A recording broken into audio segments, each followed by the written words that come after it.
A paz do Senhor, Escola Dominical, revista da editora Betel, lição de número 8. Olha o tema dessa lição: o verdadeiro discípulo, servo cuidadoso, exemplar e fiel ao sumo pastor. Vamos então já ler aqui o textuário da lição, que diz assim, ó: procura apresentar-te a Deus aprovado como obreiro que não tem de que se envergonhar, que maneja bem a palavra da verdade. 2 Timóteo, capítulo 2, verso 15.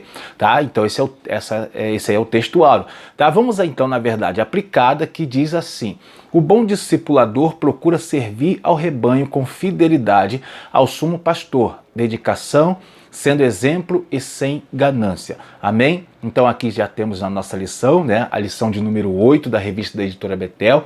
Vamos a essa lição abençoada. Não se esqueça de deixar o seu like aí no nosso vídeo, tá bom? Compartilhe o nosso conteúdo aí e vai ser uma lição maravilhosa. Meus irmãos, o objetivo desse vídeo aqui é para que nós aprofundemos essa aula, tá? Que seja uma aula de qualidade, uma aula maravilhosa, né? Mais aprofundada para o povo de Deus, para a gente poder elevar a qualidade da escola bíblica dominical. Eu sou o pastor Marcos André e este é o Clube da Teologia, um canal de estudos da Palavra de Deus.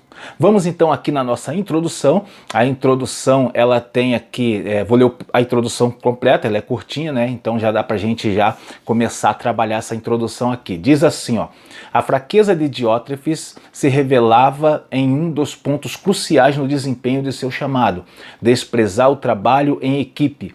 Isso significa dizer que não existe um ministério completo que produza frutos se não possuir uma equipe unida em propósito e visão, disposta a alcançar o mesmo objetivo. Tá? Então a gente vai ver que o trabalho em equipe, que hoje é muito valorizado no mundo empresarial, no mundo globalizado, tá? Ele é importantíssimo. Por quê? Quando a equipe trabalha unida, focada, a empresa onde ela estiver, a instituição onde ela estiver, tem grande chance de sucesso, tá? De conseguir agradar os clientes, conseguir a sua rentabilidade. E no reino de Deus, a gente vai ver que o princípio é o mesmo. Tá? Por quê? Como a gente sabe disso? Além dos resultados, a gente vê porque foi o próprio Deus que estimula isso na sua palavra. Ó, Salmo 133, verso 1, é muito conhecido, ele diz assim, ó: ó quão bom e quão suave é que os irmãos vivam em união. Já lá no Antigo Testamento a gente vê o Senhor já puxando a união do povo de Deus, né? Que interessante. Vou ler aqui, continuando então. A gente vai ver que nos dias de hoje a gente encontra muitas dificuldades no reino de Deus, porque muitos obreiros, muitos irmãos, eles têm assim, eles acreditam que o reino de Deus, a igreja, né, eles veem a igreja como uma grande instituição assim, multinacional, aonde eles podem crescer, né, aumentando ali, subindo hierarquicamente. Essa é uma ideia, né? Eles veem a igreja como uma grande empresa e vê isso com outros propósitos. Tá? A gente conhece a igreja como uma instituição, como o corpo de Cristo, um organismo vivo, tá? E é assim que a gente enxerga a igreja. A gente vê que aqui é um trabalho onde todos cooperam para um mesmo objetivo. Vamos lá, continuando então. Aí no nosso tópico 1, o tema desse tópico é trabalhar em equipe. Eu vou ler aqui a apresentação do tópico, que é interessante, diz assim, ó: ao iniciar seu ministério, Jesus recrutou homens para sua equipe ministerial. Ele reuniu pessoas simples como alguns pescadores, mas também de outros níveis sociais, como cobrador de impostos, para serem seus discípulos. Então a gente vai ver que a equipe que Jesus reúne, que é os seus seguidores ali, né, seus discípulos, era uma equipe muito miscigenada. Tá? Então ela tinha homens de classe baixa, né, ali da sociedade, classe mais elevada, tinha doutores, tinha iletrados também, aí, e tinha homens assim, religiosos renomados, e tinha também aqueles, como é que é o termo, publicanos, né, que era Mateus, por exemplo, era publicano, tá? Então a gente vai ver que aquela equipe era muito miscigenada, tá? Quem olhava para ela de longe achava que não tinha condições de sucesso aquela equipe, tá? Mas aí a gente viu que 11 daqueles discípulos eles tiveram, seguiram as palavras, seguiram o exemplo de Jesus e hoje se tornou numa grande igreja espalhada pelos 4 cantos da terra. Amém, meus irmãos? Vou já entrar aqui no subtópico 1.1 dessa lição, desse primeiro tópico, mas eu quero lembrar os irmãos, tá? Que na descrição desse vídeo vai ficar o link para você conhecer o nosso trabalho, conhecer o meu blog, o Clube da Teologia, conhecer também os meus livros publicados, né, esses que estão aqui atrás. Você vai conhecer todo o nosso conteúdo. O nosso blog lá é muito interessante e essa lição aqui, esse vídeo que eu estou produzindo, ele é roteirizado pelo subsídio que eu coloco lá no blog, tá? O subsídio interessante, você quiser adquirir, vai ficar o link aí na descrição do vídeo para você ver como que faz para conseguir esse subsídio. Bom, vamos então aqui já no primeiro subtópico. O tema do subtópico é discipuladores saudáveis. Vou ler o primeiro parágrafo que diz assim, ó. Pedro, que exerceu uma liderança saudável, se colocou com a mesma importância ministerial dos demais ao dizer que era um presbítero como eles. O termo presbítero em grego é presbúteros, que significa ancião de idade, referindo-se à maturidade espiritual daquele que ocupa essa função. Bom, a gente vai ver que Pedro, ele não visava, assim, pelo que a Bíblia coloca, ele não visava ser mais do que os outros apóstolos, tá? A gente vê como que Pedro afirma isso. A lição não fala, mas eu achei aqui o texto de 1 Pedro, capítulo 5, o verso 1. Olha como é que Pedro fala. Aos presbíteros que estão entre vós, admoesto eu, que sou também presbítero com eles, e testemunha das aflições de Cristo e participante da glória que há de se revelar. Então a gente vai ver que Pedro ele se colocava do mesmo nível que eles. E olha que interessante, a palavra presbítero, que é ancião de idade, ela designava aqueles homens de idade. Só que eles eram vistos em Israel, tradicionalmente, como líderes, como autoridades. Tá? Cada cidade tinha os seus anciãos quando se ia tomar algumas decisões. Os anciãos, eles manifestavam suas opiniões, então a gente vê que tinha níveis de autoridades ali entre os anciãos. E Pedro, ele está falando que, quando ele diz que eu sou presbítero com eles, está se colocando no mesmo nível de autoridade deles. Tá? Então a gente vê que no reino de Deus, a visão que a gente tem que ter no reino de Deus é que ninguém deve se colocar com mais autoridade do que ninguém. Tá? Isso aí tem que tomar um devido cuidado para que não se torne um local de disputas no reino de Deus. 1.2, o tema desse subtópico é discipuladores produtivos. Tá? Vou ler o primeiro parágrafo que diz assim, ó. O verdadeiro discípulo de Cristo precisa estar seguro em si e principalmente em Deus, disposto a fazer discípulos melhores sem que isso possa criar sentimentos egoístas. Jesus não era o exemplo de Diótrefes, pois ao contrário dele disse: digo que aquele que crê em mim também fará obras que eu faço e as fará maiores do que estas. Tá? A gente vai ver que Diótrefes ele não tinha Jesus como exemplo. E aí a gente tem que entender o seguinte: tudo que a gente faz como discipulador no reino de Deus, e todos nós, considerando todos nós que temos liderança, tudo que fazemos aqui no reino de Cristo é para que possamos produzir irmãos, obreiros melhores do que nós, obreiros que preguem mais do que nós, que façam mais obras do que nós em quantidade. Isso é importante, tá? Essa tem que ser a visão dos discipuladores, dos obreiros do reino de Deus. É assim que precisamos trabalhar. A gente vai ver, né, que Jesus, quando ele vai falar assim, olha o exemplo, né, que Jesus deu, as palavras dele, diz assim, ó, digo que aquele que crê em mim também fará obras que eu faço e as fará maiores do que estas. Convém entender que Jesus ele não estava falando que a gente vai fazer obras com mais poder do que ele, não era isso que ele dizia. Vale a pena trazer esse comentário aqui porque tem gente que acredita isso, mas não é isso. Ele não disse que se ele andou sobre as águas, você vai flutuar sobre as águas. Se ele ressuscitou mortos, não, ele não falou nada disso. Ele não disse que você vai fazer obras com mais poder do que ele. Ele falou assim, olha como é que está no texto, vou ler o contexto em João 14, o verso 12, e diz assim, ó. Na verdade, eu vos digo que aquele que crê em mim também fará obras que eu faço e as fará maiores do que estas, porque eu vou para o meu Pai, né? Ou seja, ele está dizendo, ele está explicando por que que a gente vai fazer obra maior do que ele, porque ele ia para o céu, ele ia, né, ia para o Senhor, e a gente, os discípulos iam estar por ali, e a gente está por aqui, ou seja, a gente vai ter mais tempo, e se a gente vai ter mais tempo, então o que ele está falando é quantidade de obras, está falando de nós vamos fazer obras mais numerosas, tá? E a gente vai ver isso aqui, né? Continuando o subtópico, aqui mesmo, né? O segundo parágrafo diz assim, ó. Jesus não se sentia ameaçado por seus discípulos, mas os estimulava a fazer obras maravilhosas como ele, ao dizer, curai os enfermos, limpai os leprosos, ressuscitai os mortos, expulsai os demônios. Pedro fez as mesmas obras que seu mestre. Ele pregou para multidões, levando centenas à salvação, curou enfermos como o paralítico Enéas. A gente vai ver aqui que Pedro também fez obras muito grandes, maravilhosas, só que ele não fez obras com mais poder do que Jesus.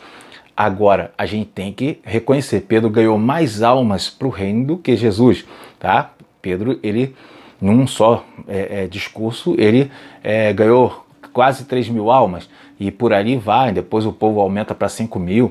Então, a gente vai ver que Jesus estava se referindo a números, tá? Ele está falando que a gente vai ganhar mais almas, que a gente vai fazer mais obras, e a gente tem que entender isso e passar isso para frente. Se eu ensino hoje, tenho uma classe numa escola dominical de 50 alunos, tenho que preparar obreiros para uma classe de 150 alunos. A gente tem que sempre visar o crescimento do reino de Deus, tanto em qualidade como em quantidade. Continuando então, vou pular o subtópico 1.3 e vamos para o tópico 2. Tópico 2, apacentar o rebanho. Vou ler a apresentação do tópico. Pedro foi chamado por Jesus para uma tarefa muito especial, apacentar suas ovelhas. Apacentar no grego é poimaino, uma expressão usada para indicar cuidado, provisão, conduzir e guardar. Meus irmãos, eu tenho uma certa dificuldade assim em apresentar numa aula de escola dominical as expressões do grego, né, do latim, do hebraico, que seja, porque às vezes não é de muito interesse do povo de Deus. Então você, professor, convém você observar a turma, né, a classe, e fazer conforme o canal de comunicação com a classe. Se for uma classe de alunos mais leigos, aí você passa batido pelas expressões, até menciona as expressões, mas não tem muita necessidade de estar traçando ali os detalhes das expressões do grego e do hebraico.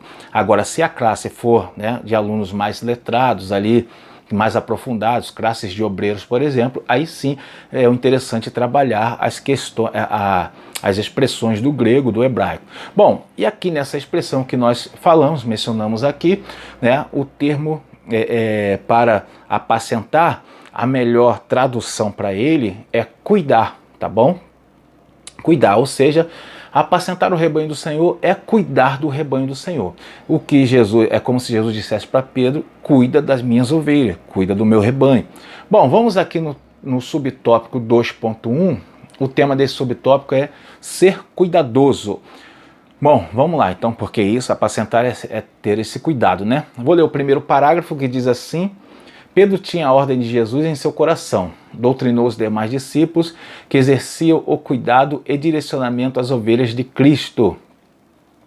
Então a gente vai ver que todo líder espiritual, ele tem que ter o zelo pelo rebanho, e para que ele possa ter o zelo pelo rebanho, ele vai ter que montar a sua equipe, né? Não desagregar a equipe, mas puxar os obreiros para ele, para trabalhar. Tá? Por quê? Porque o que ele vai fazer com aquele corpo de obreiros é o que ele vai fazer com a igreja, cuidar do rebanho, ajuntar o rebanho, para que ele possa estar ali, às suas vistas, para que ele possa estar ali próximo a ele. E a mesma coisa ele vai ter que fazer com os obreiros, porque os obreiros é a equipe de trabalho dele. Tá? Uma coisa importante a gente tem que entender é que esses obreiros é aqueles para quem ele vai poder passar o bastão quando ele não puder mais trabalhar, se ele precisar ser transferido dali, tá? Então todo líder, né, todo discipulador tem que ter esse cuidado, tem que puxar uma equipe de trabalho. Bom, vou ler aqui o segundo parágrafo, diz assim, É dever daqueles que estão nesta função exercer seu chamado com o compromisso de alimentar, proteger, guardar, defender, ensinar as ovelhas que estão sob sua responsabilidades. Então a gente vai ter, quando a gente vê aqui que a lição fala assim, ó, aqueles que estão nesta função, está se falando dos líderes, né, de suas equipes. A gente tem que sempre entender isso, dos dirigentes das igrejas, tá? Então é responsabilidade desse dirigente e de sua equipe alimentar o rebanho. Essa é a realidade, tá? Então a gente tem que entender isso. Olha as palavras que Jesus deu. Que interessante isso daqui, ó. Jesus disse assim, ó. Jesus, porém, lhes disse, não é mister que vão, dá-lhe voz de comer. Isso aí é Mateus 14, verso 16. Né? Jesus fala para eles, para os discípulos, dá-lhe voz de comer para eles. Né? Então, essas palavras ecoam até os dias de hoje e a nossa função, dar o alimento para o povo. Claro, o alimento espiritual. Meus irmãos, hoje é comum a gente ver obreiros tristes, porque eles queriam, muitos deles desejavam crescer na obra, muitos desejavam se beneficiar de alguma forma, conseguir lucro na obra, dinheiro, né? A gente vê isso acontecer hoje e muitos deles não conseguem isso, ficam tristes, ficam desanimados, porque a chamada de Jesus não é para a gente se beneficiar da obra, mas para a gente se sacrificar pela obra. E muitos irmãos, muitos obreiros não entendem isso daí e acabam se decepcionando. Subtópico 2.2, o tema desse subtópico é ser voluntário. Vou ler aqui o primeiro parágrafo que diz assim, ó. Ainda que tenha recebido o chamado de Deus para o ministério, o discípulo de Cristo precisa agir com voluntariedade. Por isso Pedro os exorta a não apacentar as ovelhas por força. Claro, então a gente vê aqui que existem duas formas, né, de fazer a obra de Deus. Uma é pelo peso da obrigação e outra é com ânimo renovado, né? A gente vai ver que existem pessoas que têm objetivos diferentes, se desanimam porque têm objetivos diferentes do de Jesus. O objetivo de Cristo é ganho de almas, pelo amor às almas, ganhar maior quantidade de almas possível. Aí chega um obreiro na obra de Deus, um discípulo, e ele se torna líder de alguma forma, né, aqui no reino de Deus. E aí o que acontece? Ele tem outros objetivos, ele começa a se decepcionar, ele começa a desanimar. E infelizmente isso acontece e está acontecendo muito nos dias de hoje. Tá? Vamos ler aí o próximo parágrafo, né? Diz assim, ó. A vontade é uma atitude muito importante para Deus, porque mostra a capacidade de escolha ou não de algo. Jesus escolheu ser nosso bom pastor.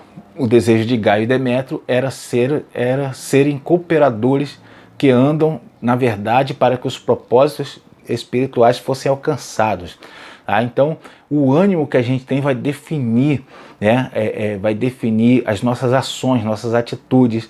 Um obreiro animado, ele vai tomar atitudes que vai fazer com que ele faça a obra melhor, faça cada vez mais para o reino de Deus.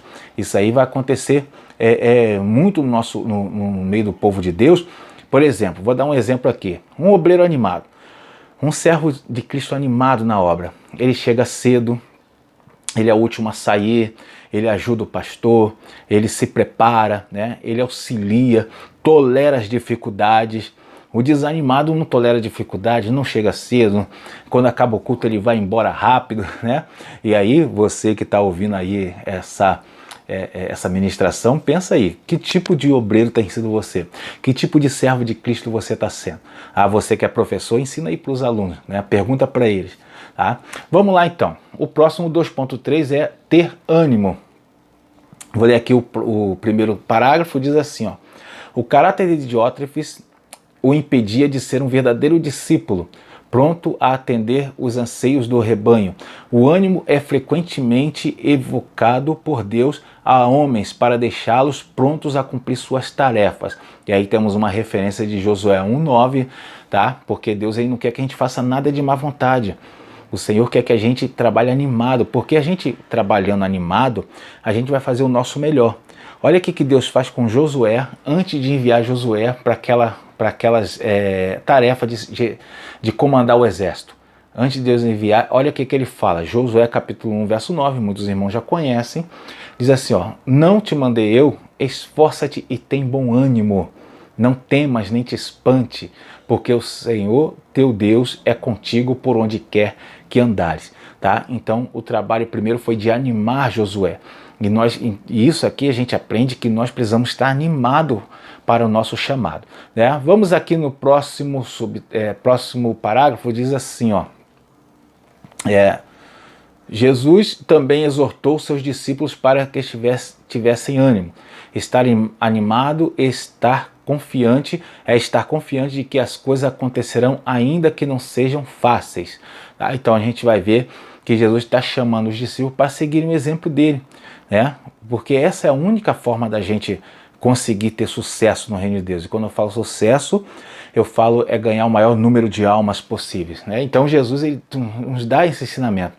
Olha o que Jesus diz em João 16, verso 33. Tenho-vos dito isto, para que em mim tenhais paz. No mundo tereis aflições, mas tende bom ânimo, eu venci o mundo. Jesus está se colocando como exemplo para que a gente possa segui-lo e para que a gente possa vencer. Amém? A ideia é que a gente possa ser servos melhores. Vamos aí continuar então na nossa lição. Vamos para o tópico 3. Tópico 3, o tema do tópico é servir de exemplo. Vou ler aqui o primeiro subtópico, 3.1. O tema é ser livre da ganância. Primeiro parágrafo diz assim, ó. O termo ganância no original grego significa avidez pelo lucro ilegítimo. O caráter de Diótrefes estava contaminado por sua fraqueza, sede de poder, egoísmo, maldade, rebeldia, desrespeito às autoridades eclesiásticas e ganância. Então a gente vê que o significado do termo grego ele aponta para ganância financeira, do dinheiro. Mas a melhor aplicação aqui para a gente, né, no meio do povo de Deus, a ganância se refere o desejo de obtenção de algo para benefício próprio, tá? A pessoa pode ser gananciosa por cargo, gananciosa por muitas coisas, tá? Então a gente vai ver que aqui ele menciona Diótrefes, né? Infelizmente a gente não tem muita base bíblica para falar que Diótrefes tinha todas essas falhas no seu caráter.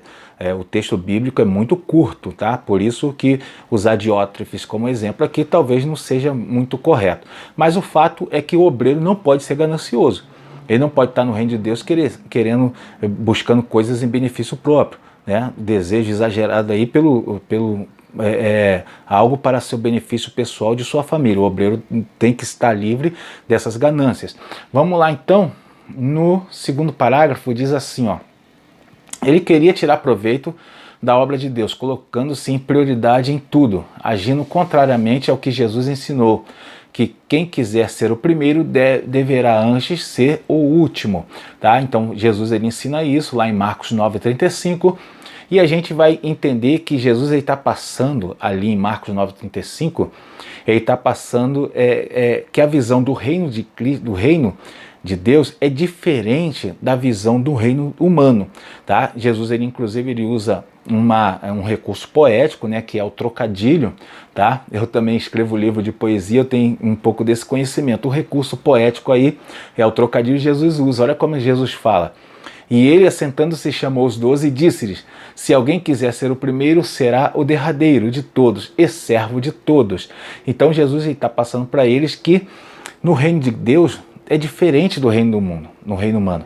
No reino humano, quem quer ser o primeiro tem que correr na frente, tem que buscar mais, né? Tem que buscar passar os outros para trás e estar acima dos demais. Só que no reino de Cristo não é assim.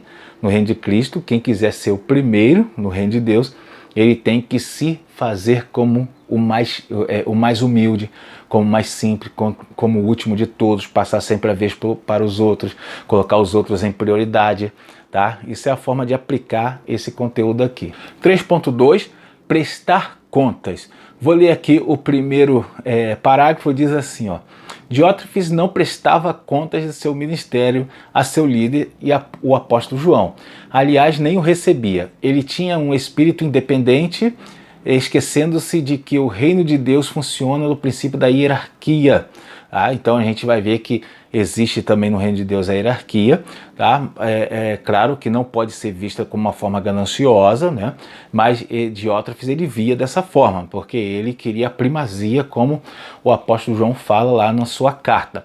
Bom, a gente vai ver que ele não prestava contas. Vamos entender isso aqui, uma aplicação para a gente nos dias de hoje. Todo obreiro, todo bom liderado, ele tem que prestar contas ao seu líder das coisas que ele faz, né? Ele tem que dar conta de tudo que ele faz no reino de Deus. Tá? Não estou falando das questões sociais, das questões da família, aí já é outra coisa. Mas tudo que se refere a reino de Deus, ele tem que prestar conta, porque ele não foi ao culto, né? Convites de pregação para ele estar em outras igrejas, mudanças que ele deseja fazer no seu departamento, tudo isso tem que ser prestado contas ao seu líder. E convém lembrar o seguinte: todo aquele que é bom liderado, ele em breve vai se tornar um bom líder. O Senhor vai ver nele as condições para isso. Amém, meus irmãos? Vamos para o subtópico 3.3. O tema desse subtópico é receber a coroa de glória. Vou ler aqui o primeiro parágrafo. Diz assim: a recompensa para os verdadeiros discípulos que honram seu chamado. Pedro encerra sua palavra dizendo: e quando aparecer o sumo pastor, alcançareis a incorruptível coroa de glória. Meus irmãos, aqui eu quero dar um acréscimo para os irmãos, que é a questão que não pode ser ignorado, né? Que é a questão de quando vão receber. Olha o que Pedro fala, ó: quando aparecer o sumo pastor, ou seja, é a volta de Cristo, tá? Quando aparecer o sumo pastor, a gente vai receber a nossa recompensa, o nosso galardão. Tá? O que a gente recebe hoje, então? O que a gente recebe hoje é a satisfação pessoal de estar fazendo a obra do Senhor, as bênçãos de Deus, tá? Não podemos negar isso, né? A provisão do Senhor, tudo isso a gente recebe hoje, essas bênçãos do Senhor. Mas o maior prêmio, o maior galardão vai ser quando chegar a volta de Cristo, o sumo pastor chegar, tá? Isso a gente tem que entender. Por quê? Quando um obreiro, um servo de Cristo, ele fica aguardando bênçãos materiais, bênçãos financeiras, né? Quando ele está aguardando tudo isso, ele vai ficar decepcionado, ele vai ficar abatido na obra, vai ficar desanimado, porque não vai receber isso aqui.